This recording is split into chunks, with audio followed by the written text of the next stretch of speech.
Hi friends, కువైట్లో కూడా ఒక్కొక్కరు చాలా మంచివారు ఉంటారు. మనం ఇంత కష్టపడి డెలివరీస్ చేస్తామని చెప్పి వాళ్ళు పిలిచి మరీ వాటర్ బాటిల్ అవి ఇవ్వడం జరుగుద్ది. ఆ విధంగా ఇప్పుడు ఒక కస్టమర్ ఇంటికి నేను డెలివరీ ఇవ్వడానికి వెళ్ళాను. ఆవిడైతే పిలిచి మరీ ఈ విధంగా వాటర్ బాటిల్ ఒకటి ఇచ్చారు. దాంతోపాటు చిన్న కేక్ ఒకటి ఇచ్చారు. ఇంకా దాంతోపాటు ఒక చాక్లెట్ అనేది అయితే ఇవ్వడం జరిగింది. ఈ విధంగా ఇస్తూ ఉంటారండి. నాకే కాదు, డెలివరీ చేసే చాలామందికి ఈ విధంగా ఇస్తూ ఉంటారు. ఒక మేడం అలాగే నేను డెలివరీ ఇచ్చేసి వెళ్ళిపోతే లాస్ట్ టైం ఆవిడ కాల్ చేసి వెనక్కి పిలిచి మరి చాక్లెట్లు, బిస్కెట్లు, దాంతోపాటు వాటర్ బాటిల్ అనేది ఇవ్వడం జరిగింది. ఈ విధంగా ఇస్తూ ఉంటారండి. సరే, ఆవిడ ఇచ్చింది కార్లో ఉంటే పాడైపోతే టెంపరేచర్కి అని చెప్పి నేనైతే ఓపెన్ చేసి తినడం మొదలుపెట్టా. అది వచ్చేసి నేను ఐస్ క్రీమ్ అండి. ఇది ఇప్పటివరకు నేను చాక్లెట్ అనేది అయితే అనుకున్నాను. ఆవిడ ఇచ్చినప్పుడు బాగానే ఇచ్చారు. కాకపోతే బయటకు వచ్చిన టెంపరేచర్కి ఐస్ క్రీమ్ అనేది కరిగి ఆ విధంగా తయారైంది. కానీ టేస్ట్ అయితే చాలా బాగుంది చూడడానికి, తినడానికి కూడా బాగానే ఉందనుకో. ఇంకా దాంతోపాటు ఆవిడ ఒక కేక్ అనేది అయితే ఇవ్వడం జరిగింది.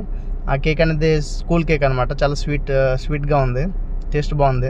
ఈ విధంగా ఇచ్చిన ప్రతి ఒక్కరికి నేనైతే థ్యాంక్ యూ చెప్తూ ఉంటానండి.